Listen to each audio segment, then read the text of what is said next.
Want to first welcome you all. Appreciate your spending the time. We have one of the biggest turnouts in terms of the webinar. Today's webinar is a panel session that will focus on maximizing human potential in the digital age. And as we are going through the panel, I want to mention a couple of things. Our moderator, John Mechette, will be viewing the Q&A link. So if you are having any questions, please post them using the feature that's available on Zoom on the bottom there. This panel session is brought to you by the Kroenke Center for Business Analytics and Machine Learning in partnership with Accenture. I'm the director for the center and also the Thomas Howard Chaired Professor in Management. I want to take a minute or so to talk about what we do. And one of the key things we focus on is providing thought leadership, both with regard to how it impacts practice, as well as how we educate our next generation of workforce. Obviously, webinars of this kind are a big part of it. And we have some great people coming in and speaking about this in that regard. We also engage with companies in consulting projects. We understand that there are different capabilities and different skill sets that are needed. And so if your company is interested in partnering with us or talking to us, feel free to reach out to us using the Kroenke Center link or via the email that will be provided towards the end of the seminar session or the panel session.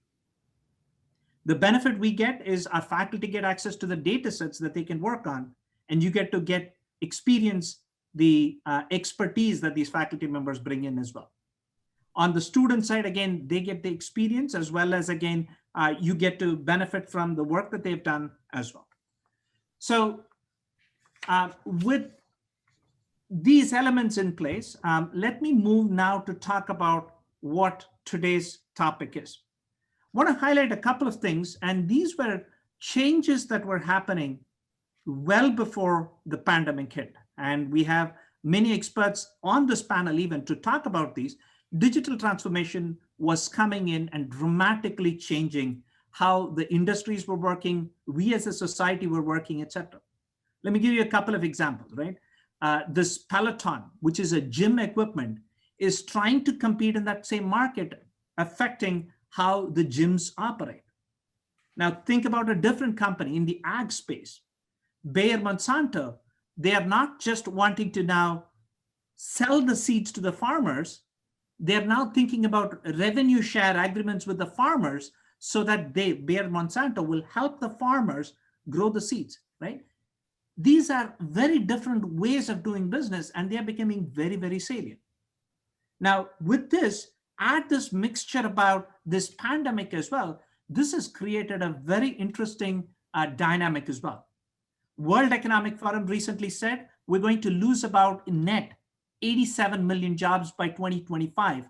And many of the jobs and the nature of jobs are going to be changing as well.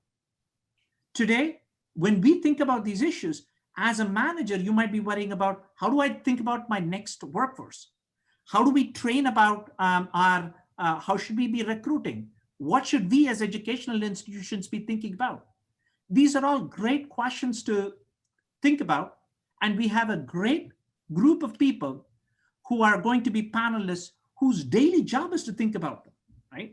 And so that's the next part I'm going to send it off to. Megan, could we go to the next slide? Yes. So I'm going to introduce to you John Mechette. John Mechette is the moderator for the panel, and he will be introducing all the speakers. John Mechette is the lead applied intelligence person for the North Americas at Accenture. So he is one of the ones who is interfacing with all these, many of these technological issues as well. The good thing for us is he's an advisory board member for the Kroenke Center and also a Krannert alum. So he was the key person instrumental in setting up this whole panel session. So without further ado, let me kick it off to John. Please take it away, John. Oh, thank you, Karthik. That's great. Welcome, everyone. And first of all, I had a lot of help setting this up, so I just wanted to let you know there's a lot of folks that were involved. But I'm going to introduce the panelists, and then we'll get kicked off. So we have three. And the first is Ellen Shook. And so Ellen is not only also a Purdue alum, but she's also Accenture's Chief Leadership and Human Resources Officer. So that's a big job. Ellen is responsible for the careers and happiness of about 500,000 employees, so 500,000. So to me, a fun fact about Ellen, this was kind of refreshing, is she took it as a personal mission to lead Accenture so that we can now be a truly human company in the digital era. That was a new way to think about our business. So that I thought was impressive. And at the same time, if that's not enough, Ellen is one of the leaders maximizing our pivot of our workforce to be, to maximize our potential in the digital age. So welcome, Ellen. Thank you. And next we have Yarit Silverstone. And Yarit is a great leader with Accenture. She's a market-facing role, and globally she is responsible for our talent and our organization offerings. So what this means is when our C-suite clients have a very, very difficult, complex organizational issue, Yarit is the one they're calling. And so what you get to hear today is like when Yarit's having these discussions with C-suite folks around the world, like what is she saying? I think that'll be interesting. And then of course, last but not least, we have David Hummels. So David is the Dean of the Krannert School of Management, which is of course home to the Krannert Center. And in addition to being an international economics expert in international economics who has published 4 books, he's also highly regarded for his views on the future of workforces. So it's a great panel, and they're going to help us. But I'll tell you that the fourth sort of leg of this is you, the audience. So to get started, what we're going to do is do a quick poll. We want to sort of get your view. So can you guys flash the poll, please? So here's the question. We just want to like shape our responses. So what do you believe the greatest opportunity for the future workforce in the digital era is? So you got 4 things to pick from. Just want to see what you folks think. Okay. Looks like collaboration and job sat. I can't see the last one myself. Improve productivity. Oh, yeah, I can't. 30. Okay, it looks like collaboration is the winner. So how do people come together in a more effective, meaningful way? I think that's a very interesting response. We'll try to key off that. Okay, so the way we're going to do this is we're going to start with just a panel discussion. I have some questions that we've thought through that I want to present to the leaders. And then what we're going to do is take your questions. I have a few that have been seeded, and so I can get started, but I think there's a way you can just type them in there, and we'll make sure to get as many as we possibly can. And so let's just jump right in. Ellen, I'm going to give you the first question here. So Accenture has just launched a new purpose, which is to deliver on the promise of technology and human ingenuity. Can you talk a little bit more about what this means and how we bring that to life, both for our clients and within Accenture? Thank you. Sure. And first of all, hi, everybody. And I apologize. It was me who caused the delay in starting. For some reason, I kept going in as an attendee rather than a speaker. So I apologize for that. About 15 months ago, we appointed a new CEO. And 6 months after she was appointed, we launched the biggest transformation in our company's history. And 2 weeks following that, the COVID-19 was declared a global pandemic. And in the midst of all of that, we did launch our new purpose, which is really very simple for us. It's the reason we exist. It really defines us and the way we work. We don't view it as something, that's corporate citizenship. We view it as core to who we are. And our purpose is to deliver on the promise of technology and human ingenuity. And that is why I love seeing your answer to the poll, because collaboration and the human part of what's happening now, I think combined with the technology is what's most important. Many organizations look to technology alone as the silver bullet. And that, in our opinion, really misses the mark, and why we have someone like Yarit, of her seniority and her stature and her knowledge, really running a global capability for us, because it's human ingenuity, human creativity, emotion, and compassion that really unlocks what we call 360-degree value. And it's about really the best of technology to elevate people, not eliminate them. And in Accenture, that comes to life in many ways, but most profoundly, it's our deep commitment to learning and development. And, just to put a number on that deep commitment, we spend about $1 billion a year training and developing our people. And it's really central and core to who we are. And it's about how we continuously skill and new skill our people, and really challenging them to stay on the forefront of what we call their TQ, their technology quotient, but also all of the human skills that are important in today's world.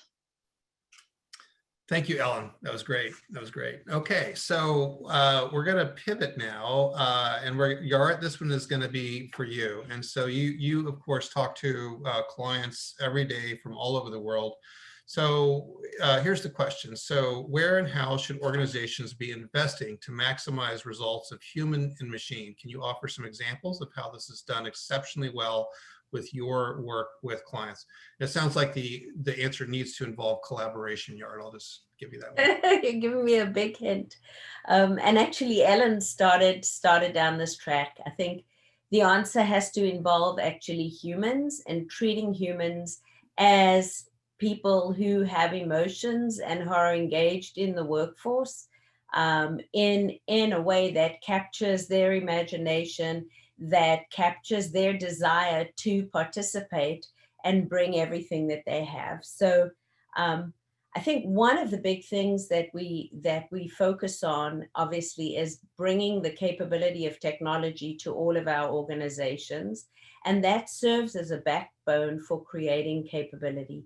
But actually, no organization, and particularly through the research that we're seeing, 2/3 of organizations have felt that they have not actually achieved the return on investment, particularly when they focus just on either technology or on evolving the capabilities just of the IT or technology areas or departments in their organization. What we see is the liberating factor, the ability to actually scale and to multiply the value, is when you engage people, when you enable the people in the organization to understand how this benefits them and how they're able to grow by engaging in the new capabilities. And what we speak about is focusing on many areas, but the three I think that are probably the most powerful levers are leadership and culture and capability or skills. And I'll briefly deal with them backwards. The whole idea of capability and skills, almost every role in the organization begins to shift, and the roles themselves actually change.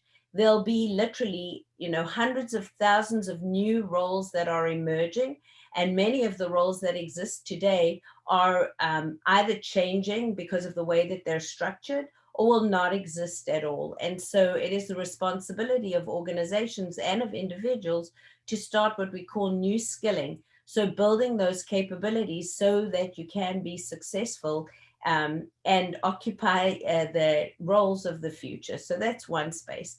The second, around culture, is much broader, and that's around the mindsets and behaviors that we all have.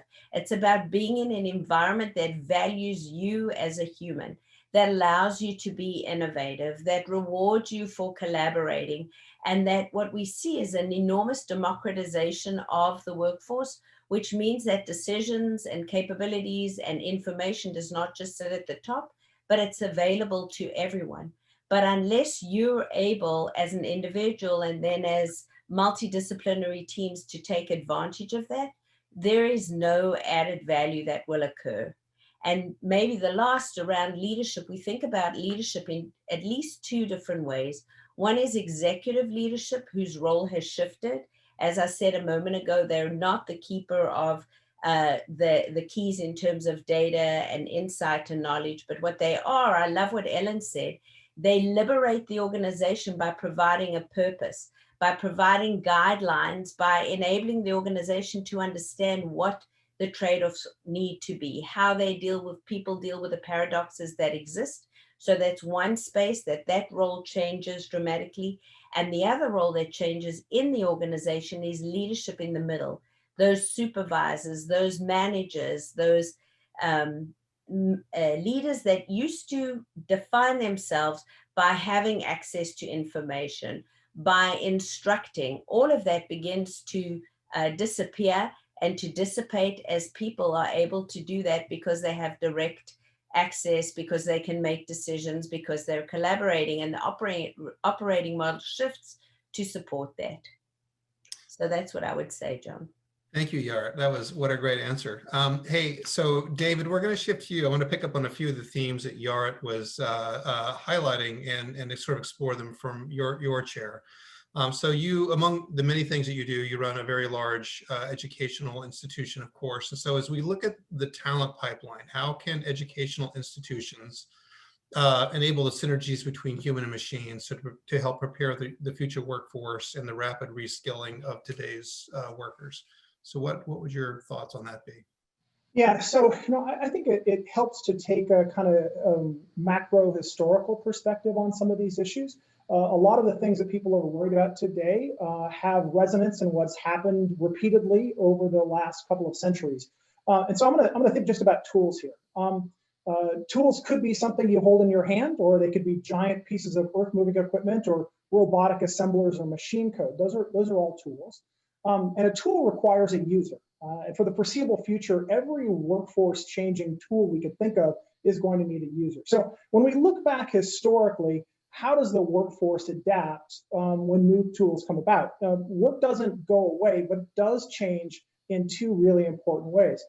The first is that new tools lead to better rewards for people who are really good tool users. And then the second is better tools, and this is, I think, the piece that a lot of people miss out on. Better tools lower costs of producing goods and services, sometimes dramatically. And the question becomes, how is it that consumers respond to that, and what kind of new opportunities does that create in the workforce? What I mean by that is, agricultural productivity in the US has improved 20-fold in the last 150 years. But we didn't respond to that by eating 20 times as much bread as we used to. Machines can make 10,000 shirts in the time it might have taken an 18th century weaver or tailor to produce one shirt, but I don't go out and buy 10,000 shirts. I look for different kinds of experiences, different kinds of goods, better quality, more variety, and so on. And so I think that's really useful to think about the challenges that firms face and that educational institutions face in dealing with these sort of changing technologies that are out there. The relatively easy thing is teaching people to be better tool users. And I think when you look back and see 2008, 2009 recession, from there on out, universities have increasingly enrolled more and more people in degrees that are fundamentally about teaching people how to create and use tools. So like at Purdue, we've shifted from literally being Boilermakers, making these giant steam locomotives and specializing in all that kind of thing, to thinking about how to use software and data and modeling equations and so on. But that's still just tools, right? Now, I think the good news is that once a tool is well defined, we can teach it, whether it's in degree programs or online or in short courses. But there are some really big challenges that we face. And we maybe come back to that a little bit when we talk about the interface between universities and the workforce. But I think the part that's a little bit, quite a bit more subtle is how is it that the kinds of things people spend time and spend money on, how that fundamentally changes. And because the issue there is not so much tool using, but how it is that our experiences of the world are fundamentally changing.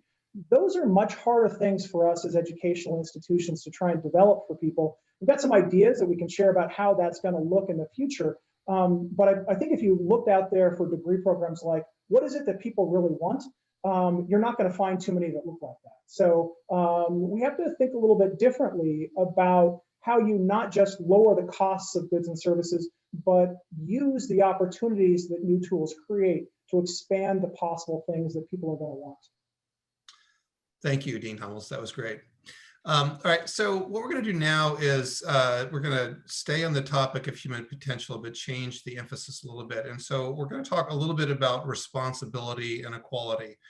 And so in today's market, we're hearing more and more about the type of society that we want to be, part of and involved with and shape. And so we hear things like responsible AI, and we hear, words like equality. And so I wanted to touch on this because it's an emerging leadership topic. And so I'll ask each of the panels, a question. You can weigh in, but the question really is broadly from your perspective. What steps are leaders taking to drive better and more positive societal outcomes and be, a profitable business at the same time? So, Ellen, I'm going to start with you. Thanks, John. I guess I have maybe two things to say here. And the first one is, I believe that leadership exists in every single one of us. And especially during a time like now where we have access to tools and data and things like we've never had before. Certainly I've never had in my very long career. And I like to, make sure that we are teaching all of our people what we call this concept of responsible leadership, which starts with a very simple question. And that simple question is, just because I can, should I? And I think that when you start shaping the way helping people shape the way they lead by being able to answer that simple question, it gives us pause to make sure that the way that we're using the tools and the way that we're using the data available to us is to inspire positive outcomes, more equal outcomes for all people in this concept of stakeholder capitalism, which I think is fundamental to achieving better outcomes in society. And I think I think it leads maybe to the next point, and I'll make it quickly because I know others want to share their thoughts. But in this time, I don't know how many of you look at the Edelman Trust Index, but it's something I wait for every January to come out because it says where people are placing their trust. And there's one place that's kind of outshining all the other institutions this year on where people are placing their trust. And it's probably no surprise, it's not media, it's not government, it's not big corp, it's an individual's employer. And that comes with an awful lot of responsibility as it relates to trust. And I think that when you put yourself in the shoes of being a trusted employer, you have to bring transparency into everything you do, especially as we can use employees' data or data about our organization or data about people who want to come work for us to help people have a better daily life. Being transparent with people about the data you have, how you're using it, and how it's of benefit to them, I think is fundamental also to this concept of responsible leadership in this age of data as a currency. Thank you, Ellen. Jorrit, I'm going to direct the same question to you and get your vantage point of someone that talks to a lot of leaders in the market. So as you interact with leaders across the world, what are you seeing and how are you helping your clients? So I think adding to Ellen's points, the one I guess factor that I'll point to is the shift back to feeling accountable for entire communities. So not only feeling a sense of ownership for your company and not only feeling accountable to those people that are currently your employees, but that sense of responsibility shows up and in feeling like companies need to develop their people to make them more marketable, whether they stay with the company or they actually move out because they're furloughed or because there are reductions in force. And I think that's a very powerful concept. And we've seen that play out in many ways. Without saying the names of clients that we're working with, we're actually doing work with clients that know that they're laying off people, they know they're furloughing people, and they have created entire programs to build new capabilities, more digital capabilities to enable people to be more marketable once they move out. they've also created marketplaces that they pay for and that they support to enable people to actually be unemployed for the shortest possible time. And so there's the sense of broadened responsibility. I know Accenture, together with a number of CHROs and actually led by Ellen, created a marketplace that ensured that as the pandemic was at the very start and we were feeling like we were in crisis, allowed companies to make available or to make known where they had opportunity, and other companies to make known where they would make people available so that there could be the shortest period of time for people being unemployed. And we're seeing this idea of accountability, I guess, spread more broadly. So one is around this new skilling. The other is making decisions around being more green, about being more sustainable. And in general, I think the reason that we're driving in this direction is true belief by organizations, by people in doing the right thing. As Ellen spoke about, you know, we have the responsibility to be leaders. But on the other side, our consumers and our customers are expecting that they will deal with organizations that have that sense of purpose, that are doing the right thing for the right reasons. And so I think that kind of balance that exists is a powerful and probably a long-term trend that we're going to see. Thank you, Yared. So David, same question to you. In either your research or in your executive responsibilities at Purdue, how would you approach this topic? You know, I think this is something that at Purdue we take very seriously. So we aren't just any old university. We pride ourselves on our land grant mission of providing access to education and supporting the local economy. We don't just say that, we sort of feel it in our bones. The challenge that we really run into, and it's one that we've struggled with and are trying to make progress on, is this: as technologies emerge, and as using the language I was using a little bit earlier, is sort of certain tools come out that'll be very potent in the workforce. The ability to use those tools is not evenly distributed in the population. I mean, if you think back historically, there were tools that required great physical strength or manual dexterity, and only certain people could succeed using them. The same is true in some ways with some of the advanced technologies that we're working on right now. They might require deep mathematical training, as an example. I think what we lack, or where we need to make progress, is that we're actually not very good at teaching advanced tool use to people who are relatively lacking in either the physical or the intellectual capabilities needed to master those. And so the question really then becomes, if that's the future, what is our responsibility to people who aren't going to be the leading mechanical engineering graduate or the leading integrated business and engineering graduate coming out of Purdue? How do we extend the benefits of what we have on offer to a broader piece of the population? And I don't know if that looks like more effective sorting, if it looks like a more direct engagement with education at lower levels of the university, but to expand benefits of university education in a responsible way to the entire society. We can't just do what we've been doing, which is educating some really, really smart students. Thank you. That was great. That was great. Okay, so folks, those were the topics that we had thought about that we wanted to explore with our panel coming in. And so what we're going to do now is transition to Q&A. And so I've got a few questions that have come in. I got a couple that are prepared. And I think there's a way to submit on the tool here. And so I'm going to start with a few of the questions that were submitted by your colleagues on the call, and then we'll pick up the ones that come in live.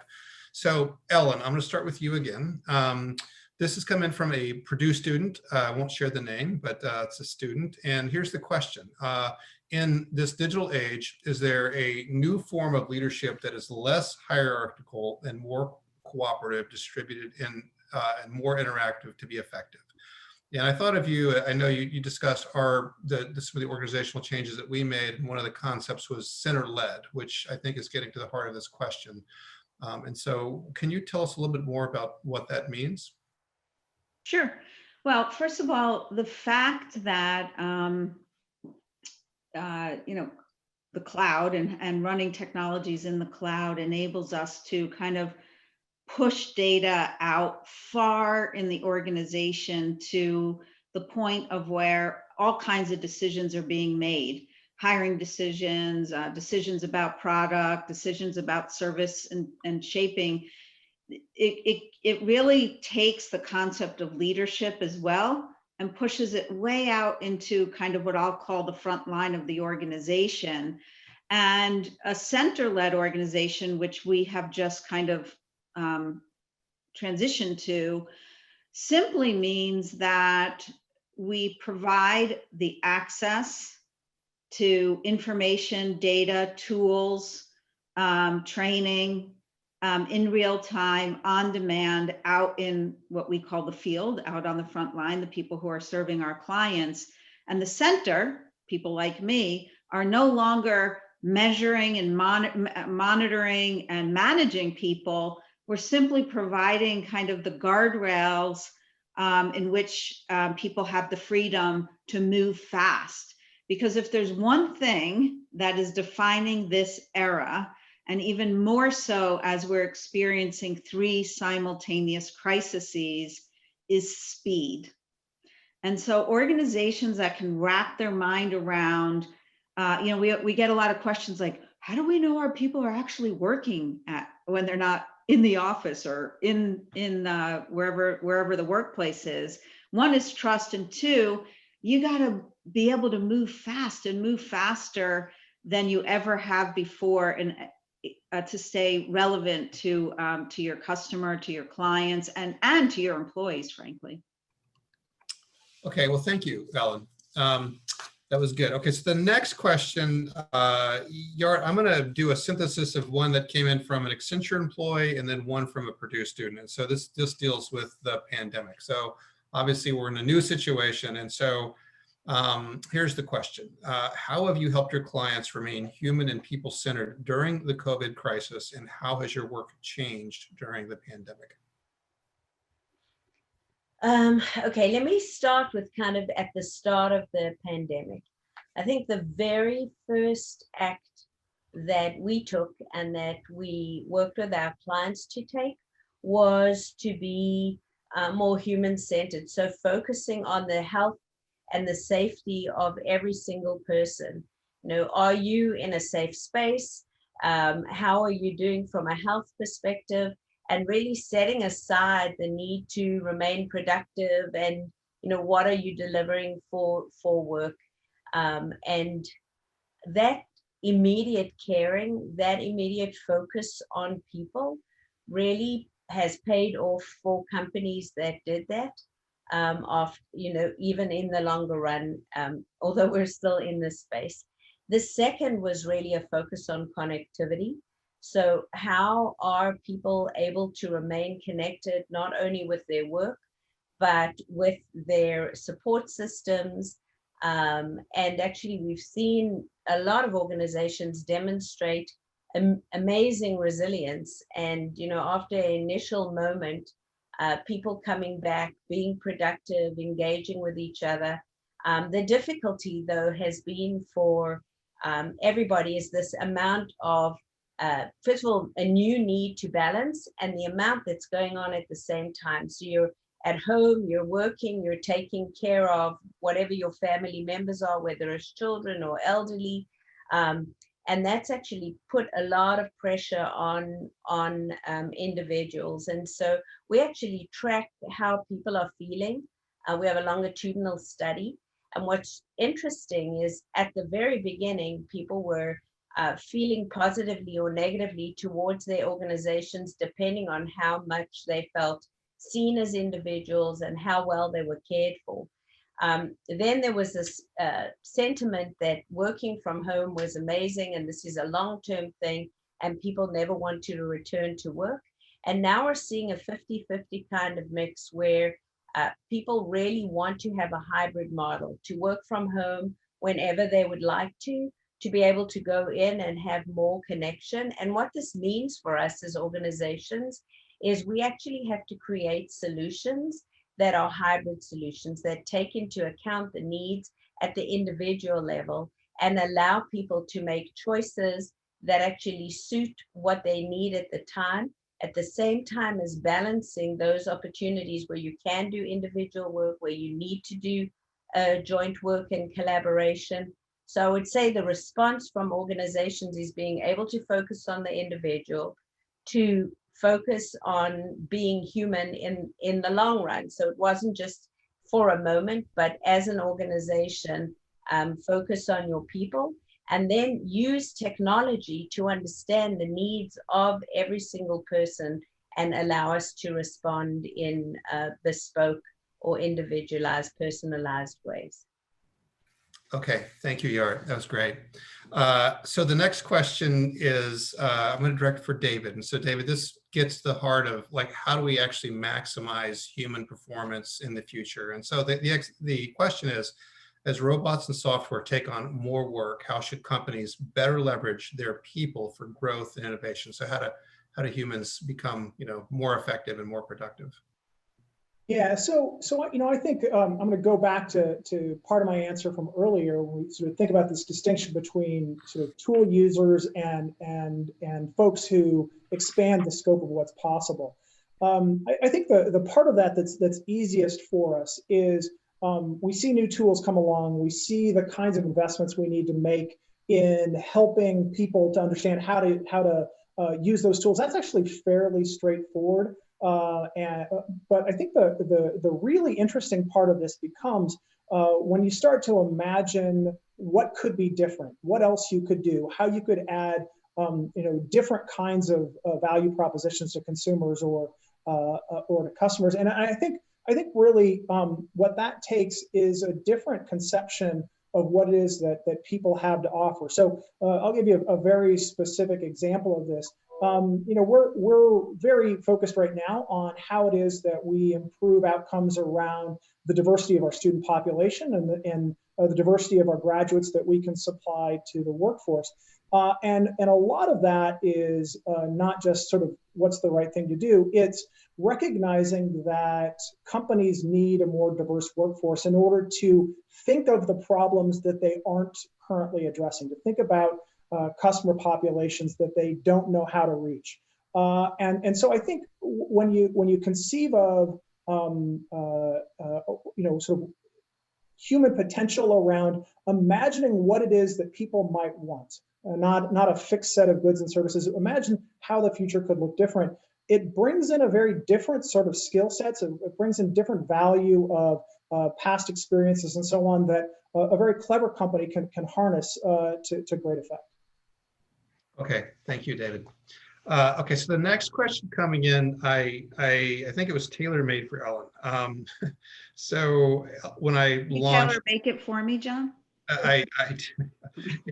So when we got started, I mentioned that one of the things that you had innovated was this concept of truly human. And so the question is, with people being on now 24/7, what can we expect in the future from companies to create a meaningful balance for employees? Yeah, it's an excellent question, one that is super relevant, both at Accenture for our 500,000 people, but for any employer around the world. If we go back to kind of March 1st, let's just say 6 months ago, in almost every corner of the world, there was record low unemployment. It's hard to imagine now, given the dislocation of labor markets in almost every corner, not every corner. And why is that important? That's important because there are economic cycles, and we will return to a time when there is more full employment. And I think that the way companies act and behave now will be remembered long after this crisis or these 3 crises are over. And so really getting down to the root of making sure that in this digital age, we do not blur the lines between work and not work, and it became apparent to me that it was super important when people at Accenture started saying, I'm living at work instead of working at home. And so I think it starts with leadership, frankly. And I think it goes back to this point about transparency. So for example, we use Microsoft Teams at Accenture. We're the largest Microsoft Teams user in the world. And there's a way that you can put your status on, like, what are you doing? And no one ever used it before. It was either like the bubbles that said you're here, you're on a call, you're in a meeting, whatever, but you can type a status in. And I started typing my status in saying, I'm away for lunch, I'll be back in an hour, or I'm out for a walk, I'll be back in 45 minutes, or I'm having dinner, I'll be back tomorrow morning. Why is that important? Because you need to find ways to live and work differently in a time like this. And it might sound to the 200 plus people out there listening that is too basic and too trite to really make a difference in people's lives. But I will tell you from our own experience with 500,000 people, that the very simple things that give people permission to have a life while they are working from home are the things that actually become new working norms. And I can tell you from the feedback that I get from people who work for me, I have 6,000 people on my team. It has empowered people and given people confidence to live and work in a very different way than they were used to in a very short period of time. Thank you, Ellen. That was great. That's a very important topic, and I thought a thoughtful response.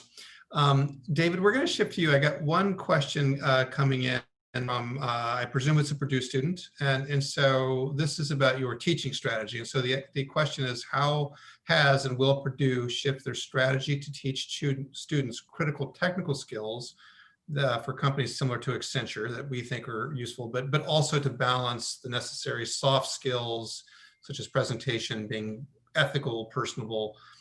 So what are your new strategies, David? Yeah, so I think the first piece is you have to start by having a sort of employer focus. Rather than having groups of faculty talking to each other about what we should teach, you have to directly engage employers to get answers to what it is that people need. So that's the first. The second is realizing that there is a balance between what happens in the classroom and what happens outside of the classroom. That there are a set of experiences that can happen on a college campus, at least when we're not in the middle of a pandemic, that enable an integration of classroom learning with experiences that shape not just the mind but the person more broadly. The third thing is a very deep commitment to active learning. And what I mean by that is we think increasingly the skill sets students are going to need, no matter where they go in the workforce, really focuses on the ability to solve open-ended problems. So to take those technical skills and then to apply them to problems where the answer isn't the number 4.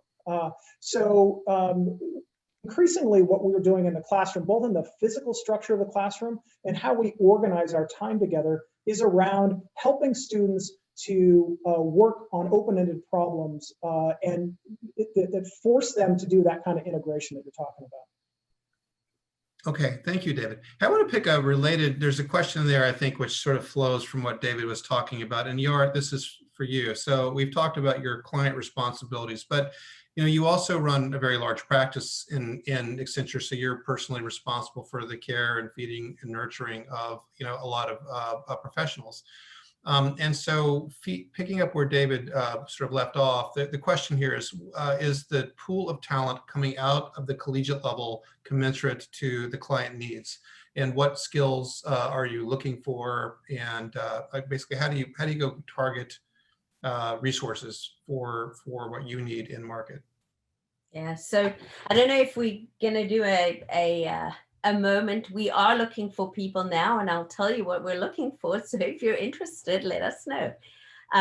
The types of skills that we're looking for, and I love what David said, that the human skills that exist are some of the most important that you'll bring. So the ability, just as you said, to problem solve, the ability to collaborate, the ability to listen, to ask good questions, to think about driving outcomes. All of those are capabilities that we're looking for in the people that we would bring in. And then in terms of, David, you keep talking about this as tools, but the spaces that we're looking for experience in, definitely in technology, in cloud, being digitally literate, being data literate, those skills are becoming more and more base or native skills in those spaces are really crucial for you to succeed in the long run. And so we're looking for people who can behave in a holistic way so that you apply those, what I called human skills, to the data literate and digital skills. And what we see, I'll give you just two real examples of how that works. So work is changing completely. A lot of the tasks that we did as people are now being done by technology, particularly analysis, the ability to understand trends. The question that we have to ask is the so what. We need people to be able to absorb or ingest that information and be able to problem solve around so what next, what does that mean, how do we drive outcomes? And those are the kinds of things that we're looking for in people who would be interested in joining us. My space, of course, that I'm representing is talent and organization, leadership, etc. But we have opportunities that are much broader than that. And I would love to see you if you have those, the balance of human and digital capability. Can I answer also, John? Yes, please. And I don't think this is just for Accenture, but it is especially for Accenture. I think all employers are looking, and I call them the 5 C's. First is competency. You know, you got to be good at what you know, and you got to keep learning. So if you rely on what you know today, you're already obsolete. So competence. The second is collaboration. You need to be able to work across silos. Like silos are gone. You're not like a supply chain person or an HR person or a product person. You need to be able to collaborate across boundaries that are historic. You need to have courage. Your employer wants to know what is on your mind and what you think, because the more people's voices that are brought to the table, the more innovation that will happen and the more change that'll happen, and the better they'll be able to serve all of their stakeholders. The next is creativity. You know, don't think that you should fit a mold. Be creative. Bring ideas forward. Bring any idea forward. It might not be great, but it might be used for something that you do in the future. So bring it on, as I like to say to my team. And the last one, which I think is the most defining characteristic, leadership characteristic of our time, is compassion. Whether it is the health crisis, the financial crisis, or the societal crisis that we're living through right now, empathy is no longer enough. Every single leader, regardless of where they sit in the organization, has to show compassion. That means being empathetic, but taking the next step and doing something about it. So those are my 5 C's. Thank you, Ellen. You know, we just have a couple of minutes, and where I wanted to close is where you were headed with that, Ellen. And what I thought is, like, we've, 3 very seasoned, effective, successful executives, and we have a lot of, younger, emerging professionals in the audience. So I wanted to just, like, in today's world, what's your best advice? So Ellen, I'm going to take the 5 C's as like advice that you would proffer. And so David, what would you say? Like, you can say anything to your younger self, like, what would it be? So I'd say engage. There are amazing opportunities on a campus like Purdue, and they are opportunities that provide a chance to develop the capabilities that Ellen was just talking about. In fact, they're designed exactly aiming at those kinds of things. Too few students take advantage of them, and if they did, they would enter the workforce ready to accomplish those kinds of things. Thank you. So Yarit, last. So one piece of advice, and it relates to what was said, and that's be passionate about learning. Be passionate about recreating yourself. Be passionate about trying things that you've never done before so that you can drive innovation and be creative and be more open and still be around. For those of us that are not open to continuous learning and throwing yourselves in and being passionate, unfortunately, we're all going to become dinosaurs. So let's go with passion and creativity. Thank you, Yarit. So everyone, that's about all the time we have. There are so many questions we couldn't get to. It seems like next time we do this, we'll maybe have more time for the Q&A. But I did want to thank our panelists. I know all of you are very, very busy people, and this was just extraordinary. We appreciate your time. And I wanted to also just thank, of course, all of our colleagues at Purdue. So Karthik and David, thank you for your time and for lining up all of the people and all of the good work that you do to get our next generation of leaders, in market and working for companies like Accenture, perhaps. So thank you very much. Thank you. Thank you very much. And thank you all. So we sincerely appreciate it. Thanks. Thanks.